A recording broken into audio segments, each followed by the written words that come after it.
¿Qué tal, amigos de Puntos y Comas? Nos da muchísimo gusto que nos acompañen en este segmento informativo con la intención de que le proporcionemos información útil que nos sirva para transitar en esta etapa postelectoral rumbo a la formalización de los nuevos gobiernos, la calificación de las elecciones y, bueno, la toma de protesta de quienes hayan superado la aduana y estén encaminados a ser próximamente representantes populares o de alguna forma, funcionarios públicos por elección popular. Pero mientras eso sucede, usted sabe que ha causado mucha controversia la iniciativa del presidente López Obrador para reformar el Poder Judicial. Incluso hoy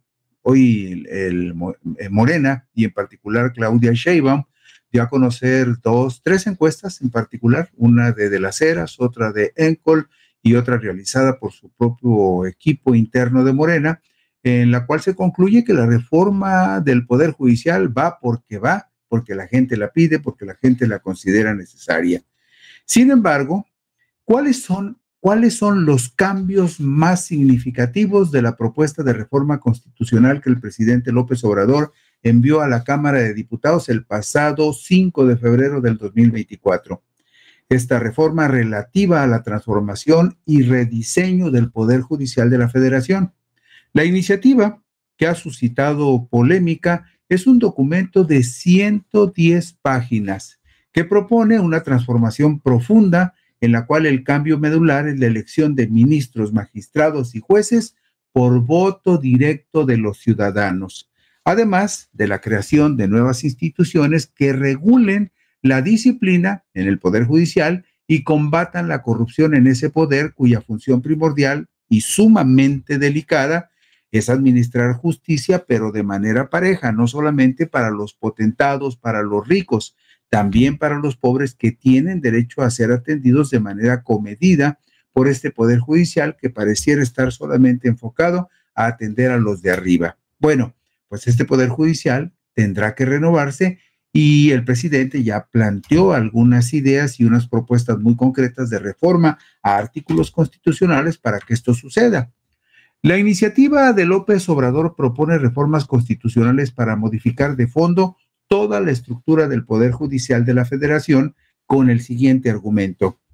El gobierno de la Cuarta Transformación sostiene que una de las causas estructurales relacionadas con la impunidad y la falta de justicia que ha padecido nuestro país en las últimas décadas ha sido la ausencia de una verdadera independencia de las instituciones encargadas de impartirla, así como el distanciamiento cada vez más profundo que existe entre la sociedad mexicana con las autoridades judiciales que conocen y atienden sus conflictos en los juzgados de distrito, los tribunales de circuito y la propia Suprema Corte de Justicia de la Nación, lo que ha restado credibilidad a su actuación y pérdida de legitimidad en sus decisiones. Es decir, el Poder Judicial, a juicio del presidente, ha estado muy cerca, demasiado cerca, de los intereses de los grupos hegemónicos, de los poderes fácticos, de los poderes formales coludidos con el poder del dinero, y los tribunales han estado muy cerca de ellos, pero al estar tan cerca de ellos, siguen estando muy lejos del pueblo. En la exposición de motivos de la iniciativa que el presidente López Obrador envió a la Cámara de Diputados, se señala que la paz solo puede ser producto de la justicia, pero no puede haber justicia si los órganos responsables de garantizar nuestra incapacidad o desinterés en cumplir con sus deberes constitucionales y peor aún, si este poder privilegia los intereses de grupos de poder creados que son contrarios al interés público. Usted sabe que en el transcurso de los últimos 6 años, la queja recurrente del actual gobierno de la 4T es cómo el Pleno de la Suprema Corte ha revertido y ha declarado inconstitucionales algunas reformas llevadas a cabo por la mayoría en la Cámara de Diputados, una mayoría que fue votada por el pueblo y que le dio a un partido y a la coalición de partidos que encabeza la mayoría en la Cámara de Diputados y en el Senado, con el propósito de que esos diputados y senadores representen los intereses de la gente que los mandaron al Congreso en su representación y en su nombre. Pues bien, en la síntesis de los cambios propuestos por la administración de López Obrador, se precisa lo siguiente. La presente iniciativa tiene por objeto reformar el sistema judicial mexicano e incorporar en la Constitución Política de los Estados Unidos mexicanos salvaguardas y mecanismos democráticos que permitan a la ciudadanía participar activamente en los procesos de elección de las ministras y los ministros de la Suprema Corte de Justicia de la Nación, de las magistradas y magistrados de circuito, de las juezas y jueces de distrito y las magistradas y magistrados del Tribunal Electoral del Poder Judicial de la Federación, así como de quienes integran los órganos de disciplina del Poder Judicial de la Federación, con el propósito de que sus integrantes sean responsables de las decisiones que adopten frente a la sociedad y que sean sensibles a las problemáticas que aquejan a la ciudadanía, representando la pluralidad cultural, social e ideológica que conforman la nación, para contar con un poder del Estado que constituya un pluralismo jurídico abierto, transparente, participativo, gratuito y con auténtica vocación de servicio al público. ¿Cuál es la idea? Bueno, pues que el Poder Judicial, si es votado por los ciudadanos, permitiría en algún momento que ese ejercicio democrático de elegir y de votar hiciera que llegaran al Poder Judicial personas con un mayor compromiso y mayor sensibilidad para comprometerse con la gente mayoritaria, con el pueblo, con esa gente que no tiene dinero, con la gente que no tiene influencias y que hasta tiene miedo en presentarse en un juzgado porque siente que la justicia no está al servicio de los desvalidos, de los marginados y de los pobres. ¿Quiénes integran la Corte? Bueno, en la diapositiva número 5 vamos a ver los nombres y los rostros de quienes actualmente integran la Suprema Corte de Justicia de la Nación. Mire usted, el Pleno de la Suprema Corte de Justicia de la Nación lo integran 11 ministros. La Suprema Corte, cuando se reúne en pleno, incluye 11 ministros que son 5 ministros de la primera sala y 5 ministros de la segunda sala. Y quien preside la Corte es justamente la ministra presidenta, que en este caso estamos hablando de Norma Lucía Piña Hernández. Pero las salas, hay 2 salas, la primera y la segunda sala, y esas salas regularmente trabajan de manera separada, y cuando hay un asunto muy relevante se reúnen las 2 salas con la presidenta de la Corte y entonces se integra lo que llamamos el Pleno de la Suprema Corte. Pues bien, la presidenta, usted ya lo sabe, es Norma Lucía Piña Hernández. La primera sala la preside el ministro Jorge Mario Pardo Rebolledo y la integran con él Ana Margarita Ríos Farjat, Loreta Ortiz Half, Juan Luis González Alcántara Carrancá, Alfredo Gutiérrez Ortiz Mena. Estos 5 ministros son los que integran la primera sala. Y la segunda sala la integran los ministros Alberto Pérez Dayán, que es el presidente de la segunda sala, Lenia Batres Guadarrama, la ministra Yasmín Esquivel Moza, el ministro Javier Laínez Potisek y el ministro Luis María Aguilar Morales. Écheles un ojito, acuérdese de sus nombres, porque si la reforma al Poder Judicial se concreta como está planeado en el mes de septiembre, probablemente no volverán a estar estos ministros en la Suprema Corte, excepto que alguno se postule para competir y resulte electo en la contienda correspondiente. Pero estos son los 11 ministros que integran la Suprema Corte.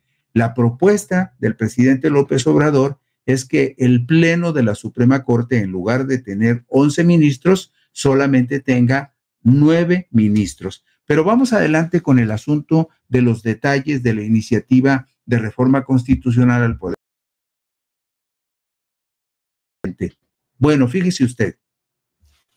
El presidente propone reformar el artículo 94 constitucional para que quede en los siguientes términos. La administración del Poder Judicial de la Federación estará a cargo de un órgano de administración judicial, mientras que la disciplina de su personal estará a cargo del Tribunal de Disciplina Judicial.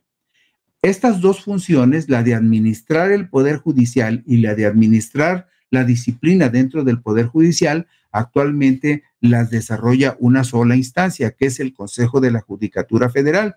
Ese consejo, como está actualmente, desaparecería, porque incluso uno de los problemas que tiene el Consejo de la Judicatura que actualmente opera es que la misma ministra que preside la Suprema Corte es la que preside también el Consejo de la Judicatura, y entonces es juez y parte en las dos instituciones, en el Pleno de la Corte y también en las reuniones del Consejo de la Judicatura, que es el que designa jueces, los cambia de adscripción y que presumiblemente también vigilaría la conducta de los jueces y debería sancionarlos, pero regularmente eso no está sucediendo. Por eso el presidente propone que la administración del Poder Judicial de la Federación esté a cargo de un órgano de administración judicial, mientras que la disciplina de su personal esté a cargo del Tribunal de Disciplina Judicial. Estas dos instancias tendrían que crearse. La Suprema Corte de Justicia de la Nación se compondrá de 9 integrantes, actualmente son 11, ministras y ministros, y funcionará en pleno. Las ministras y ministros de la Suprema Corte de Justicia durarían en su encargo 12 años, cuando actualmente el periodo de los ministros es de 15 años, es decir, disminuiría el número de ministros de 11 a 9 y también disminuiría el número de años en el cargo de 15 a 12 años. La reforma propuesta al mismo artículo 94 explica que el órgano de administración judicial determinaría el número, la división en circuitos, la competencia territorial y la especialización por materias, entre las que se incluirían la de radiodifusión, la de telecomunicaciones y competencia económica de los tribunales colegiados de circuito, de los tribunales colegiados de apelación y de los juzgados de distrito. Es decir, esta reforma pretendería que el órgano de administración se encargue de toda la organización administrativa del Poder Judicial, pero no de la disciplina en el Poder Judicial. Más adelante, el presidente propone reformas al artículo 96 para que se establezca que las y los ministros de la Suprema Corte de Justicia de la Nación, las magistradas y los magistrados de circuito, las juezas y los jueces de distrito y las magistradas y magistrados del Tribunal de Disciplina Judicial sean electos de manera directa y secreta por los ciudadanos el primer domingo de junio en las elecciones ordinarias del año que corresponda. Todo esto que está planteando el presidente es nuevo y modificaría de fondo toda la estructura del Poder Judicial. ¿Qué es lo que cambia? Bueno, fíjese usted muy bien, el presidente propone una nueva forma de elegir a los ministros, pero primero, ¿qué es lo que tendría que cambiar? Mire usted, actualmente el artículo 96 de la Constitución General de la República establece que para nombrar a los ministros de la Suprema Corte de Justicia, el presidente de la República someterá una terna a consideración del Senado, el cual, previa comparecencia de las personas propuestas, designaría al ministro que deba cubrir la vacante que esté disponible. La designación se haría con el voto de las 2/3 partes de los miembros del Senado presentes, dentro del improrrogable plazo de 30 días. Si el Senado no resolviera dentro de dicho plazo, ocuparía el cargo de ministro la persona que dentro de dicha terna designe el presidente de la República. Así está en este momento la ley. O sea, el presidente propone una terna y en su caso, el Senado decide quién puede ser ministro. Si en 30 días el Senado no resuelve quién puede ser el nuevo ministro, entonces el presidente puede mandar una nueva terna.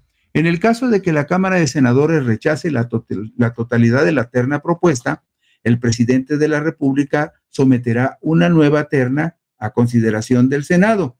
Si esta segunda terna fuera rechazada, ocupará el cargo la persona que dentro de dicha terna designe el presidente de la República. Es decir, este procedimiento quedaría fuera de la Constitución y quedaría abierto el espacio para que los ministros, los magistrados y los jueces sean electos por voto popular mayoritario.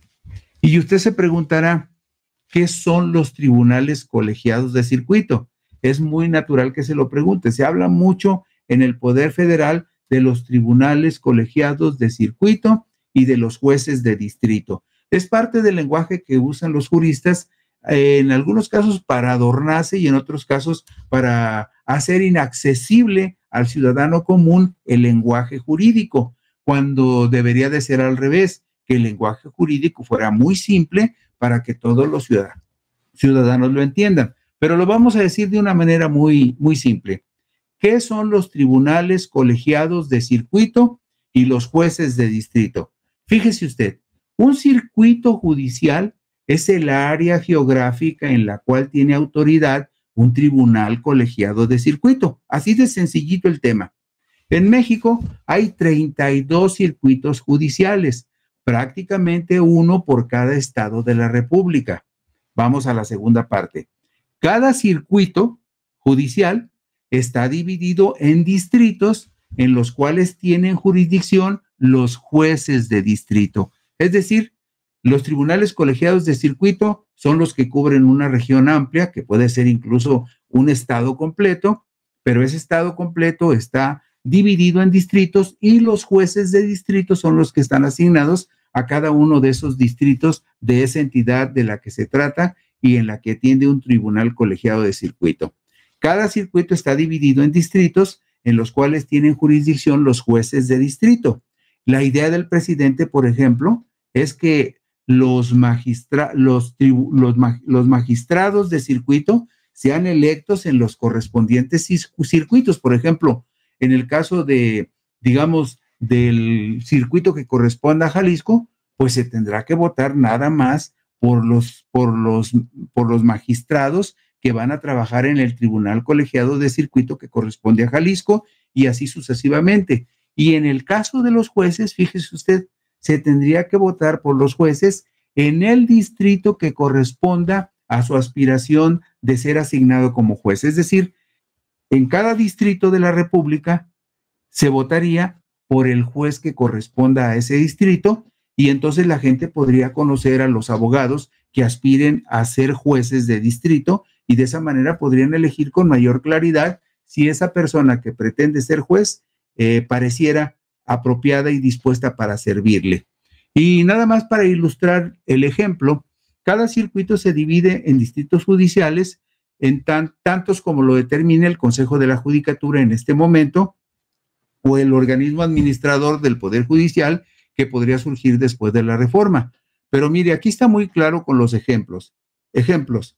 1. El primer circuito corresponde a la Ciudad de México. El segundo circuito corresponde al Estado de México.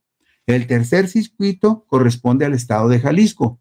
El cuarto circuito corresponde al Estado de Nuevo León y así sucesivamente nos podríamos seguir hasta enumerar los 32 circuitos en que está dividida la República. Bueno, las propuestas de reformas enviadas por López Obrador describen cómo tendría que realizarse la elección de los ministros de la Suprema Corte. Primer paso. El Senado de la República emitirá la convocatoria para la integración del listado de candidaturas el día que se instale el primer periodo de sesiones ordinario del año anterior al de la elección que corresponda, el cual contendrá las etapas completas del procedimiento, sus fechas y plazos improrrogables. Es decir, por ejemplo, si en el mes de junio del 2025 se van a elegir magistrados o ministros, el Senado de la República tendría que emitir la convocatoria en el periodo que se iniciará, por ejemplo, en el 1 de septiembre próximo. En ese periodo de septiembre a diciembre, el Senado tendría que lanzar la convocatoria para la elección de ministros y magistrados que se realizaría en el mes de junio del próximo año. Bueno, segundo paso, el Poder Ejecutivo postulará de manera paritaria, por conducto del titular de la Presidencia de la República, hasta 10 personas aspirantes. Es decir, para la elección de ministros, el presidente dice, aquí están estos 10 candidatos. Al mismo tiempo, el Poder Legislativo, que usted sabe que está integrado por 2 cámaras, la de senadores y diputados, cada una de las cámaras propondrá 5 personas para hacer un total de 10 que serían la propuesta del Poder Legislativo. Ya tendríamos 20 candidatos. Y finalmente, el Poder Judicial de la Federación, por conducto del Pleno de la Suprema Corte de Justicia, postularía 10 personas más para un total de 30 personas que podrían contender para cargos de ministros. El Senado de la República recibiría las postulaciones, verificaría que las candidaturas propuestas cumplieran los requisitos de elegibilidad establecidos en la Constitución y en las leyes y remitiría el listado. Fíjese usted, aquí está lo interesante, después de que el Congreso, que el Senado de la República verifica que los candidatos cumplen los requisitos, le manda la lista al Instituto Nacional de Elecciones y Consultas antes de que concluya el año, con la idea de que ellos preparen la elección entre esos 30 candidatos. Los poderes de la Unión que no remitan sus postulaciones al término del plazo previsto no podrán hacerlo posteriormente. Luego, la iniciativa de AMLO describe la conclusión del proceso. El Instituto Nacional de Elecciones y Consultas efectuaría los cómputos de la elección y los comunicaría al Senado de la República, que de inmediato realizaría y publicaría la suma y enviaría los resultados a la Sala Superior del Tribunal Electoral para que el tribunal resuelva las impugnaciones que hubiera sobre el proceso, calificara el proceso y declarara que los resultados son válidos y le entregaría ese dictamen al Senado para que el Senado le tomara la protesta a los nuevos ministros. Y eso sería así a grandes rasgos el procedimiento que está proponiendo López Obrador para el nombramiento de ministros y de magistrados en el Poder Judicial. Y nada más como un dato de referencia, la diapositiva número 14, vemos, por ejemplo, una de las críticas más recurrentes que se le han hecho al Poder Judicial de México. La iniciativa presidencial resalta que los salarios de quienes encabezan la Suprema Corte de Justicia de la Nación han sido significativamente mayores a los de sus homólogos en el mundo. Actualmente un ministro en nuestro país gana entre 40 y 126% más que un ministro o ministra de los más altos tribunales de España, de Perú, de Chile, de Colombia, de Brasil y de Argentina, como se observa en la gráfica que estamos viendo en pantalla. O sea, en México un ministro gana 314,499 pesos mensuales, cuando en España, por ejemplo, traducido a pesos, ganarían 221,230 pesos, y en Argentina, por poner el último ejemplo, un ministro de la Corte estaría ganando 138,658 pesos. Es decir, los ministros en México son de los que mejor ganan, pues prácticamente, en este caso, prácticamente en todo el mundo o en todos los países de habla hispana. Y con eso concluimos hoy Puntos y Comas. Son temas un poco áridos y complicados, pero vamos a tratar de simplificarlos para que usted tenga una idea muy, muy clara de cómo propone el presidente que se elijan a los ministros, a los magistrados y algo muy importante, cómo se va a integrar el pleno del Tribunal Electoral del Poder Judicial de la Federación y cómo se va a elegir a los magistrados electorales. Por lo pronto, hoy concluimos Puntos y Comas. Mañana por aquí nos encontramos.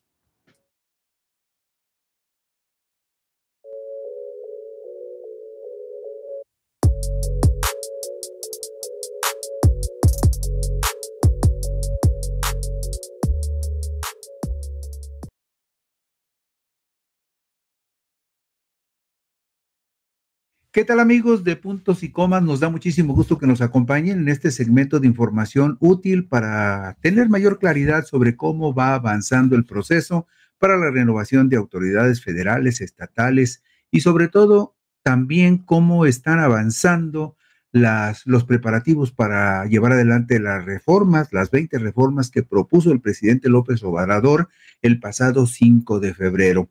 Ayer comentábamos con ustedes los detalles, los puntos clave de la reforma al Poder Judicial en lo relativo a la elección de ministros, magistrados de circuito y jueces de distrito. Hoy vamos a tratar de explicar cómo se pretende llevar a cabo la reforma judicial en lo que corresponde a la elección de los magistrados electorales. Usted sabe que uno de los asuntos más delicados a los que se ha enfrentado el gobierno y Morena en particular ha sido el asunto del Tribunal Electoral, donde desafortunadamente la mano de los partidos políticos en representación de sus propios intereses o de los intereses facciosos de algunos poderes formales o de algunos poderes fácticos han propiciado una distorsión en la función de los magistrados electorales, de tal manera que el Tribunal Electoral del Poder Judicial de la Federación se convirtió en un botín de los partidos políticos o de grupos facciosos que tienen intereses en los procesos electorales. Pues bien, para evitar que los partidos políticos se sigan repartiendo por el muy recurrente método de cuates y cuotas a los integrantes de la Sala Superior del Tribunal Electoral del Poder Judicial de la Federación, lo que sin duda ha conducido a prácticas perversas determinadas por los intereses de poderes formales y fácticos, la iniciativa de reformas constitucionales que el presidente Andrés Manuel López Obrador puso en manos de la Cámara de Diputados del Congreso de la Unión el pasado 5 de febrero, pretende que quienes aspiren a los cargos de magistrados, tanto para la Sala Superior como para las 6 salas regionales, todos sean electos por voto popular, directo y secreto.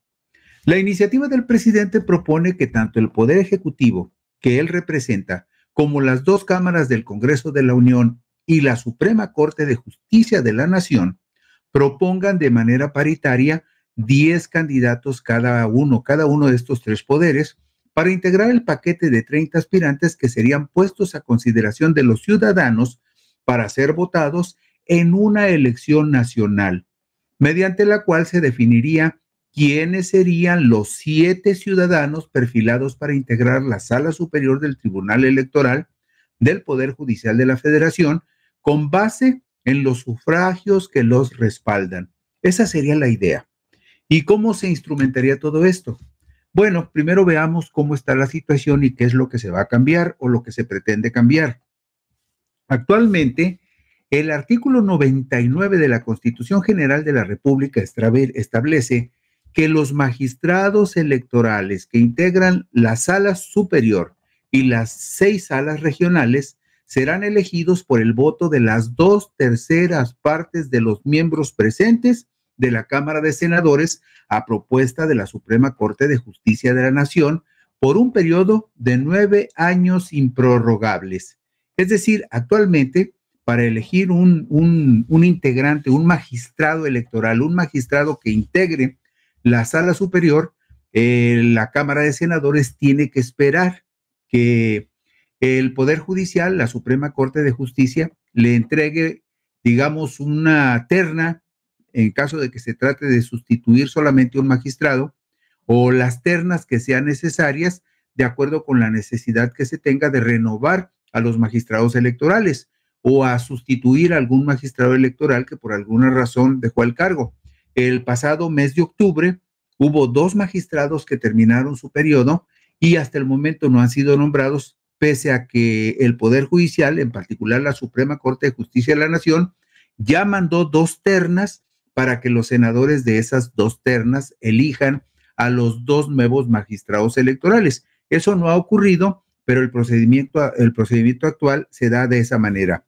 La Suprema Corte manda la terna y los senadores de esa terna escogen a la persona que se convierte en magistrado electoral. Es decir, el asunto queda por un lado en casa porque la Suprema Corte, por supuesto, elige a las personas que considera que pueden ser más fieles a la idea de quienes toman las decisiones en la Suprema Corte.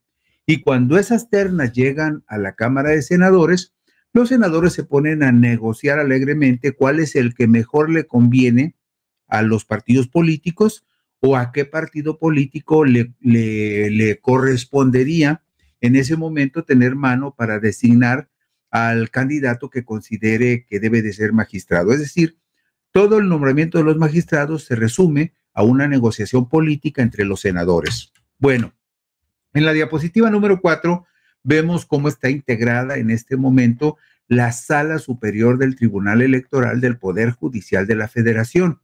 Y usted verá que cada uno de los magistrados tiene a un ladito el emblema de un partido y usted se preguntará, ¿y por qué le ponen un emblema partidista? Por una razón muy simple, porque está sobradamente documentado que en el 2016, cuando estos magistrados fueron nombrados integrantes de la Sala Superior, llegaron con el respaldo de esos partidos políticos. Es decir, estos magistrados son cuota política de esos partidos políticos que los propusieron y los apoyaron para llegar a la Sala Superior. de tal manera que Mónica Aralí Soto Fregoso, quien actualmente es la presidenta de la Sala Superior del Tribunal Electoral, llegó con el respaldo absoluto del Partido Revolucionario Institucional. Lo mismo Felipe de la Mata Pizaña, que llegó con el apoyo del PAN, y Reyes Rodríguez Mondragón también llegó con todo el respaldo, no solo del PAN, sino del grupo político que siempre ha gravitado en torno al expresidente Felipe de Jesús Calderón Hinojosa. Felipe Alfredo Fuentes llegó con el apoyo del PRI y Yanine M. Otálora Malasis, ella llegó en un acuerdo entre PAN y PRD, que se repartieron, digamos, el derecho a proponer a Yanine M. Otálora. Todo esto está documentado en medios de comunicación que cubrieron este proceso en el 2016. Y esta ha sido la costumbre siempre para designar a los magistrados de la Sala Superior del Tribunal Electoral. El martes 31 de octubre del 2023 terminaron su gestión 2 magistrados electorales, José Luis Vargas e Indalfer Infante. El Senado de la República no ha nombrado a sus sustitutos y difícilmente los va a nombrar en lo que resta de aquí al 1 de septiembre, cuando entran los nuevos senadores y los nuevos diputados. Entonces, hasta el momento, la Sala Superior funciona solo con 5 de 7 magistrados. La Sala Superior es muy importante, es clave. En este momento es fundamental la función de la Sala Superior por una razón muy comprensible. La Sala Superior es la última instancia jurisdiccional, es decir, la última instancia que tiene, digamos, la legitimidad para interpretar las leyes en materia electoral, que conoce y resuelve en forma definitiva e inatacable las controversias electorales presentadas por ciudadanos, candidatos, partidos y demás actores políticos. La integran, como le decíamos a usted, 7 magistrados, aunque en este momento funciona con 5, y tiene su sede en la Ciudad de México. Por eso, la reforma al Poder Judicial es importantísima en lo que corresponde al Tribunal Electoral del Poder Judicial de la Federación. La Sala Superior es la única instancia que resuelve los medios de impugnación relacionados con la elección presidencial y de gubernaturas, incluida el nombramiento del jefe de gobierno en la Ciudad de México, así como también atiende las elecciones federales de diputados y senadores por el principio de representación proporcional. Asimismo, la Sala Superior se encarga de realizar el cómputo final de la elección presidencial de los Estados Unidos mexicanos y una vez resueltas las impugnaciones que se hubieran promovido, formula la declaración de validez de la elección presidencial y declara presidenta o presidente electo de la República. Esa es la trascendencia que tiene la Sala Superior del Poder Judicial de la Federación. Miren, vamos a la diapositiva número 6, porque traté de crear un esquema razonablemente claro para explicarles a ustedes y para que juntos comprendamos y analicemos cómo están integradas las 6 salas regionales del actual Tribunal Electoral del Poder Judicial de la Federación. Cada sala regional está integrada por 3 magistrados electorales.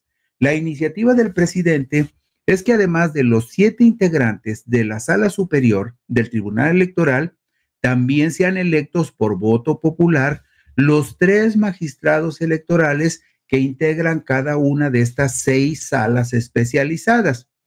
Y la síntesis es muy simple. La Sala Regional Especializada, que tiene su sede en la Ciudad de México, resuelve los procedimientos sancionadores relacionados con la violación a las normas que regulan el acceso de los partidos y de los candidatos a la radio y la televisión. También vigila la aplicación imparcial de los recursos públicos, la propaganda de los entes públicos, la propaganda electoral, así como actos anticipados de precampaña y campaña. Esta sala regional especializada la preside el magistrado Luis Espíndola Morales. Ahora fíjese usted bien en lo siguiente.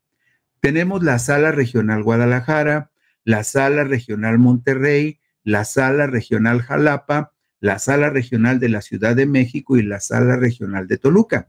Cada una de estas salas atiende cada una sala atiende una de las 5 circunscripciones electorales del país. Aquí hemos hablado en puntos y coma de estas 5 circunscripciones electorales, que son las regiones electorales en las que está dividida la República con el propósito de que en cada una de esas 5 regiones se distribuyan los 40 diputados de representación proporcional que corresponden a cada región, hasta sumar 200 diputados de representación proporcional en todo el país. Bueno, pues estas salas regionales tienen como jurisdicción para administrar e impartir justicia electoral justamente las 5 circunscripciones electorales del país.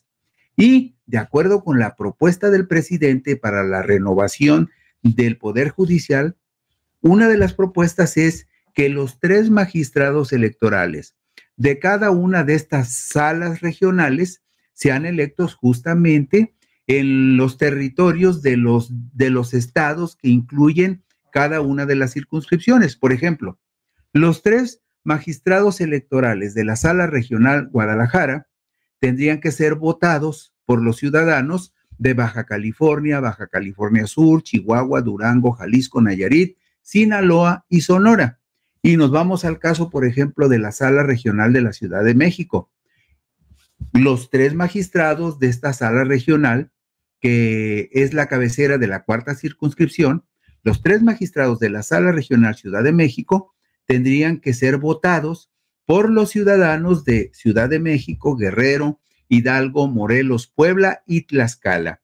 Y para no perdernos, en cada una de estas regiones se van a elegir esos 3 magistrados electorales de sala regional, incluyendo en la Ciudad de México, pues se tendría que votar por los magistrados que integran la sala regional especializada, porque la sede de esta sala regional es la Ciudad de México.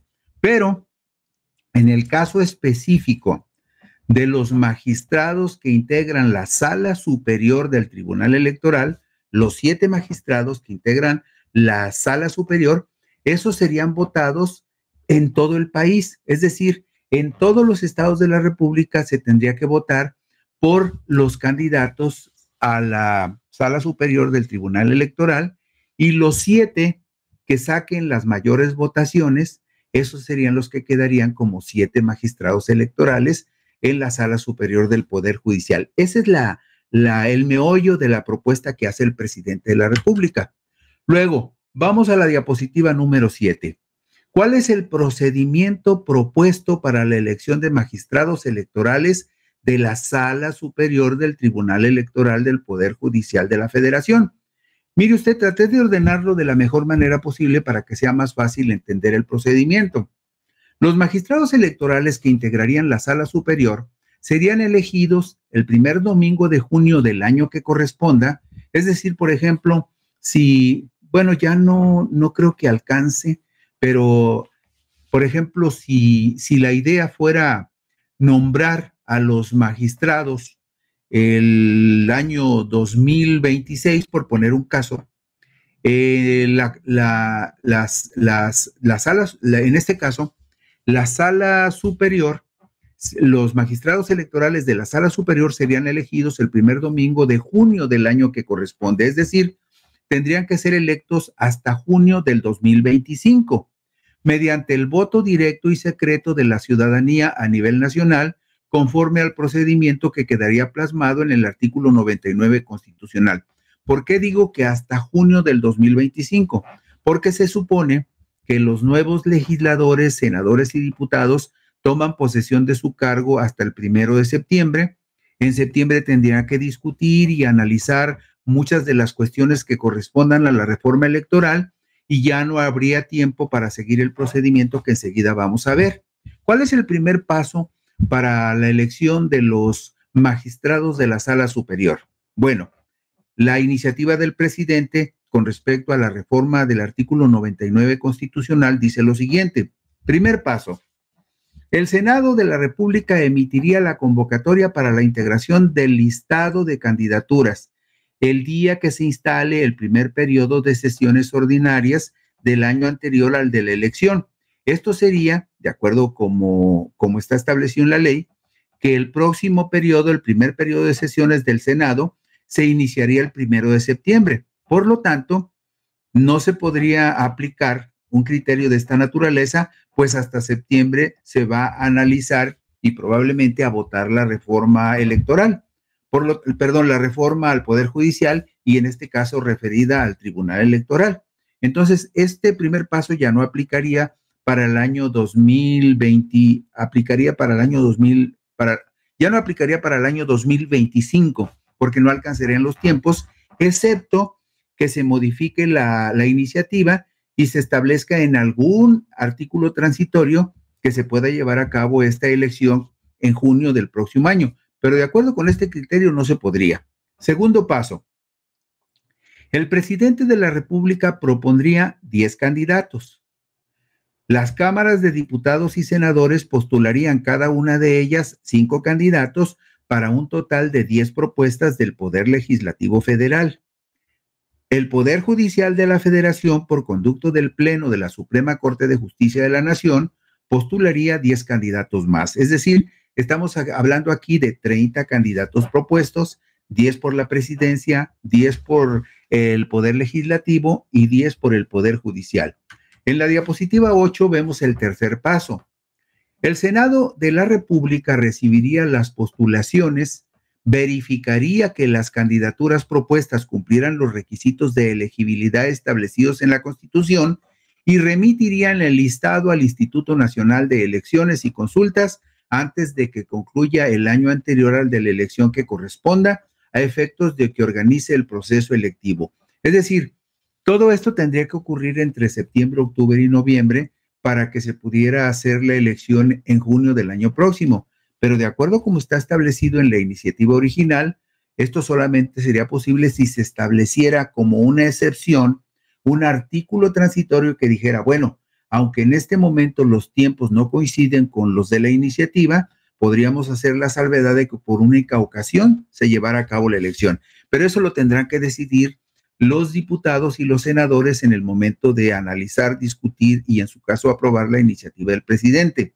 Cuarto paso, el Instituto Nacional de Elecciones y Consultas efectuaría los cómputos de la elección y los comunicaría al Senado de la República, que de inmediato realizaría y publicaría la suma y enviaría los resultados a la Suprema Corte de Justicia de la Nación, la cual resolvería las impugnaciones que pudieran presentarse, calificaría el proceso y notificaría al Senado de la República su conclusión.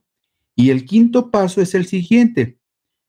Dice aquí, el 1 de septiembre, cuando el Senado de la República instale su primer periodo ordinario de sesiones del año de la elección que corresponda, tomaría protesta a los nuevos magistrados electorales. Es decir, de acuerdo con la iniciativa, el próximo 1 de septiembre, tendría que recibir el Senado de la República, tendría que tomar la protesta a los nuevos magistrados, pero para esto tendría que realizarse la elección, por ejemplo, en el mes de junio, y para que eso suceda tendría que modificarse la iniciativa y cambiar los tiempos y las fechas.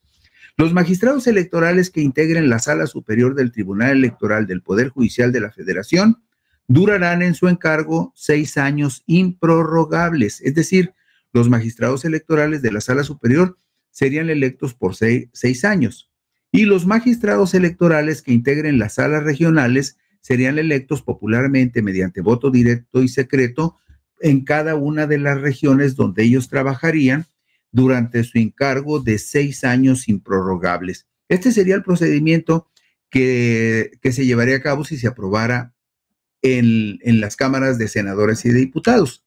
Y luego, nada más como un dato de referencia, los artículos transitorios. Hay una buena cantidad de artículos transitorios, pero nosotros nos concentraremos en el artículo 4 transitorio de la reforma al Poder Judicial, que se refiere al Tribunal Electoral. Esto lo tenemos en la diapositiva número 9. Resulta lo siguiente, dicen este artículo 4 transitorio. Las magistradas y magistrados de la Sala Superior y salas regionales del Tribunal Electoral del Poder Judicial de la Federación que se encuentren en funciones a la entrada en vigor del presente decreto concluirán su encargo cuando tomen protesta las personas servidoras públicas que emanen de la elección extraordinaria que se celebre para tal efecto. Es decir, una vez electos los nuevos magistrados, los que estén en funciones se tienen que retirar. Y el periodo de las magistradas y magistrados de la Sala Superior del Tribunal Electoral que resulten electos en los comicios extraordinarios, o sea, los que se celebrarían en junio si se hacen las adecuaciones a la iniciativa del presidente, ellos durarían 5 y 8 años y vencería el año 2030 para 4 de ellos, o sea, 4 de ellos solamente durarían en su cargo hasta el 2030 y los 3 restantes durarían hasta el año 2033. ¿Cómo se va a decidir quiénes duran nada más 5 años y quiénes pueden durar 8 años por esta única ocasión? Bueno, eso se decidirá con base en la votación que cada uno de los candidatos logre en la elección que se lleve a cabo. Y luego, el periodo de las magistradas y magistrados de salas regionales que resulten electos durarán 5 y 8 años y vencerá el año 2030 para 2 de ellos y el año 2033 para el restante. Es decir, recuerde usted que en cada sala regional hay 3 magistrados. Por esta única ocasión, uno de ellos duraría, 2 de ellos durarían 5 años y uno de ellos duraría 8 años. ¿Por qué unos 5 y otros 8? Porque siempre se busca que se quede como pie veterano alguien que empezó la gestión para que cuando lleguen los nuevos haya alguien que de alguna manera los guíe o los oriente cuando sea necesario.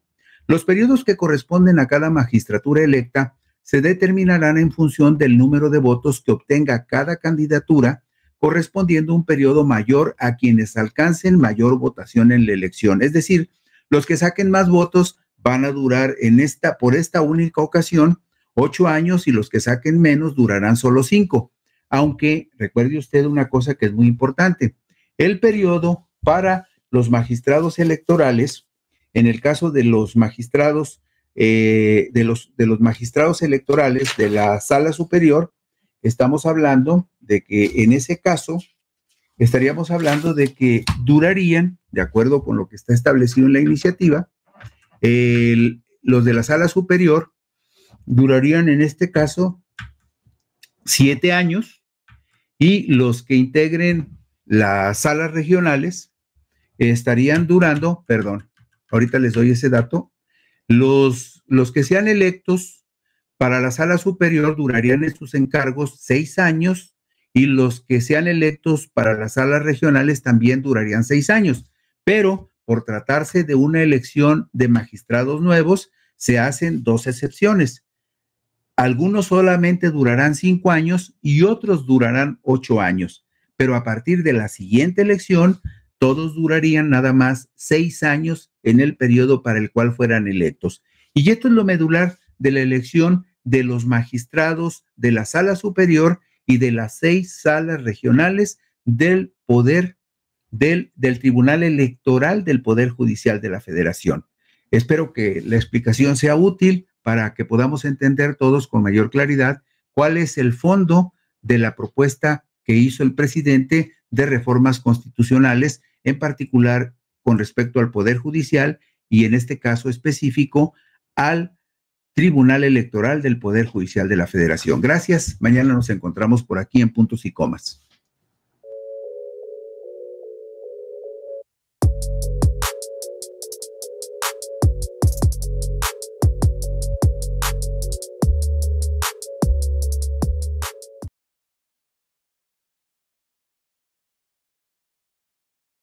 ¿Qué tal, amigos de Puntos y Comas? Nos da mucho gusto que nos acompañen en este segmento de información útil para entender cómo se van dando los reacomodos, los ajustes en los nuevos gobiernos y las personas que lograron nuevas responsabilidades en los comicios del domingo 2 de junio. En este momento, usted lo sabe, uno de los temas o el tema principal que está en el ámbito de la discusión pública es el de la reforma judicial propuesta por el presidente de la República, tomando como base que existe la fundada presunción de que Morena tendrá la mayoría calificada en la Cámara de Diputados y de que estará muy cerca, quizá por 1 o 2 votos, de lograr también la mayoría calificada de 86 legisladores en el Senado de la República.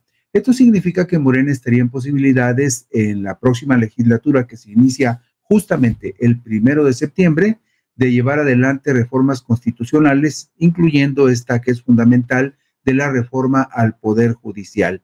Hemos visto el lunes cómo se pretende elegir a los ministros, a los magistrados y a los jueces.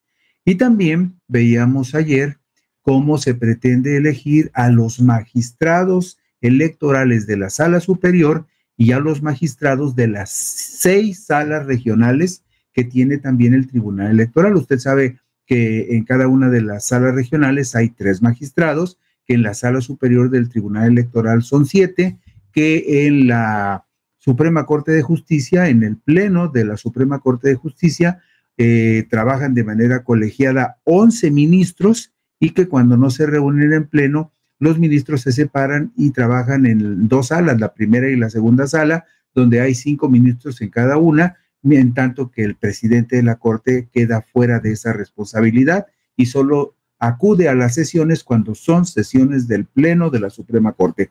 Todo eso lo vimos entre lunes y martes y también quedó latente una cuestión.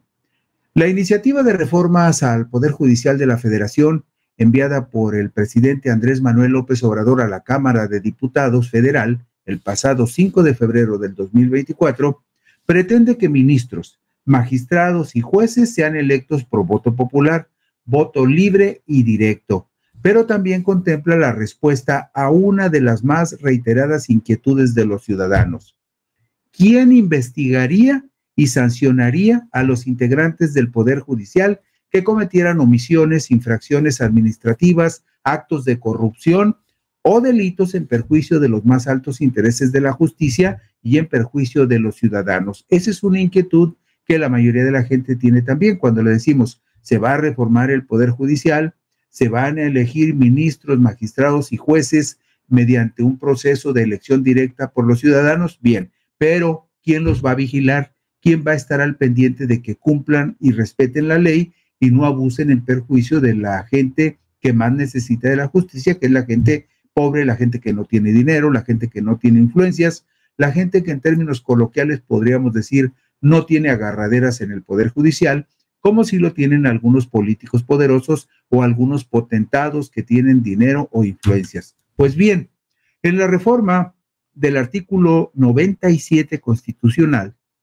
propuesta por el presidente, se advierte lo siguiente: cualquier persona o autoridad podrá denunciar ante el Tribunal de Disciplina Judicial, así se llamaría este órgano, Tribunal de Disciplina Judicial, podrá denunciar ante el Tribunal de Disciplina Judicial hechos que pudieran ser contrarios a la ley cometidos por alguna persona servidora pública del Poder Judicial de la Federación, incluyendo ministros, magistrados y jueces, a efecto de que investigue y, en su caso, sancione la conducta denunciada. Este Tribunal de Disciplina Judicial conduciría sus investigaciones de manera pronta, completa, expedita e imparcial, conforme al procedimiento que establezca la ley. Pero lo más relevante de la propuesta de este Tribunal de Disciplina Judicial es que sería un tribunal autónomo, y algo que también es relevante, que podría investigar y en su momento juzgar a los ministros de la Suprema Corte que no cumplieran cabalmente con sus responsabilidades.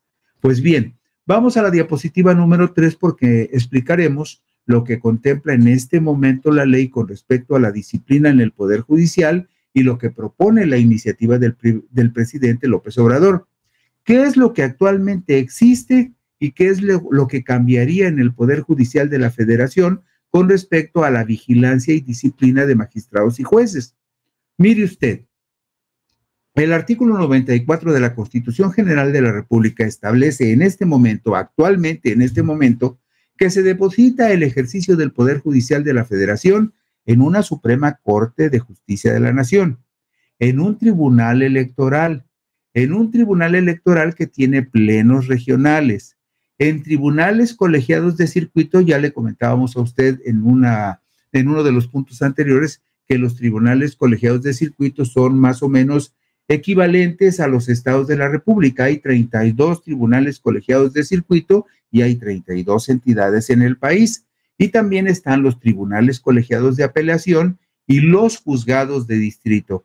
Cada uno de los circuitos judiciales que decíamos que podríamos equiparar a cada uno de los 32 estados de la República, dentro de cada circuito hay tantos distritos como se consideren necesarios para atender la justicia, y en cada uno de esos distritos hay un juez. Por eso se llaman juzgados de distrito y tribunales colegiados de circuito. Y agrega el referido artículo 94 de la Constitución: la administración, vigilancia y disciplina del Poder Judicial de la Federación, con excepción de la Suprema Corte de Justicia de la Nación, estarán a cargo del Consejo de la Judicatura Federal en los términos que, conforme a las bases que señale esta Constitución, establezcan las leyes. ¿Y qué más dice con respecto a la disciplina en el Poder Judicial? Con base en lo que establece el artículo 100 constitucional, el Consejo de la Judicatura Federal se integra actualmente por 7 miembros. Uno, que es el presidente de la Suprema Corte de Justicia y también preside el Consejo de la Judicatura. 3 consejeros son designados por el Pleno de la Corte, por mayoría de cuando menos 8 de 11 votos. Y también están 2 consejeros designados por el Senado de la República y un consejero designado por el presidente de la República. Esa es la forma como está integrado en este momento el Consejo de la Judicatura Federal, que se presume que vigila y además administra disciplina en el Poder Judicial de la Federación, algo que muy pocas veces hemos visto. O sea, son muy pocas las ocasiones en que escuchamos que se sancionó a un magistrado o que se sancionó a un juez por conducta inapropiada. ¿Quiénes integran el Consejo de la Judicatura Federal? Pues mire, en la diapositiva número 4 vemos este equipo de 7 consejeros que preside, por supuesto, Norma Lucía Piña Hernández, quien es la ministra presidenta de la Suprema Corte y también es la presidenta del Consejo de la Judicatura. Este es uno de los asuntos más criticados porque se considera que al ser la presidenta de la Corte también la presidenta del Consejo de la Judicatura, es juez y parte y eso le impide actuar con la suficiente imparcialidad en el momento en que tendría que analizar la conducta de magistrados o de jueces y actuar en consecuencia. Son consejeros de la Judicatura Sergio Javier Molina Martínez, Eva Verónica de Gives Zárate, Bernardo Batis Vázquez, Lili Mónica López Benítez, Celia Maya García y José Alfonso Montalvo Martínez. Quizá los más conocidos para todos son la presidenta de la Corte, Norma Lucía Piña, también Bernardo Batis Vázquez, que en algún momento fue procurador de la Ciudad de México o fiscal de la Ciudad de México, y también Celia Maya García, que es una consejera que ha trabajado en el Poder Judicial, si no me equivoco, en el estado de Querétaro, y que ella fue propuesta por el presidente de la República. Este es el Consejo de la Judicatura Federal actual. Este es el que se pretende modificar para dar lugar a lo que hace un momento mencionábamos, el Tribunal de Disciplina Judicial. ¿Cómo se va a integrar este tribunal en caso de que se apruebe la iniciativa del presidente? Bueno, pues veamos los 2 primeros pasos en la diapositiva número 5. La iniciativa del presidente López Obrador propone reformas al artículo 100 constitucional en los siguientes términos. El Tribunal de Disciplina Judicial será un órgano del Poder Judicial de la Federación con independencia técnica, con independencia de gestión para emitir sus resoluciones. El Tribunal de Disciplina Judicial se integrará por 5 miembros electos por la ciudadanía en todo el país, es decir, todos los ciudadanos de todo el país vamos a tener la oportunidad de votar por aquellos que nos parezcan más indicados para integrar este equipo de 5 personas que trabajarían de manera colegiada en el Tribunal de Disciplina Judicial. Punto número 1. El Senado de la República emitirá la convocatoria para la integración del listado de candidaturas el día que se instale el primer periodo de sesiones ordinarias del año anterior al de la elección. En este caso, usted sabe que el próximo periodo ordinario de sesiones del Senado y de la Cámara de Diputados, eso que se llama el primer periodo ordinario, empezaría el próximo 1 de septiembre. Por lo tanto, en el caso de estas reformas propuestas para el Poder Judicial, y recuerde usted también que para que los jueces, los magistrados y los ministros sean electos, se requiere que exista una autoridad electoral. Y otra de las iniciativas del presidente propone que el Instituto Nacional Electoral se transforme en un Instituto Nacional de Elecciones y Consultas. Entonces, esa también es otra reforma que tendrá que analizarse porque va junta con estos procesos de elección directa de ministros, magistrados y jueces. Por lo tanto, mañana veremos cuál es la propuesta del presidente para la integración de este Instituto Nacional. Con base en eso y en los tiempos que tendrán que transcurrir para que estas instituciones se instalen, lo más lógico y razonable es pensar que todos estos proyectos y estos procesos de elección para el Poder Judicial probablemente se estén llevando a cabo y a la práctica hasta junio del año 2026, para dar tiempo que se instale y se consolide el Instituto Nacional de Elecciones y para que los procedimientos se vayan afinando y se lleven a la práctica. Dice esta iniciativa del presidente que para la integración del Tribunal de Disciplina Judicial, el Senado de la República emitirá la convocatoria. El Poder Ejecutivo postulará de manera paritaria, por conducto de la persona titular de la Presidencia de la República, hasta 10 personas candidatas. El Poder Legislativo, usted sabe que son 2 cámaras, la de senadores y de diputados, postulará cada cámara 5 personas para un total de 10 candidatos del Poder Legislativo. Y finalmente, el Poder Judicial de la Federación, por conducto del Pleno de la Suprema Corte de Justicia, postularía otras 10 personas para un total de 30 candidatos.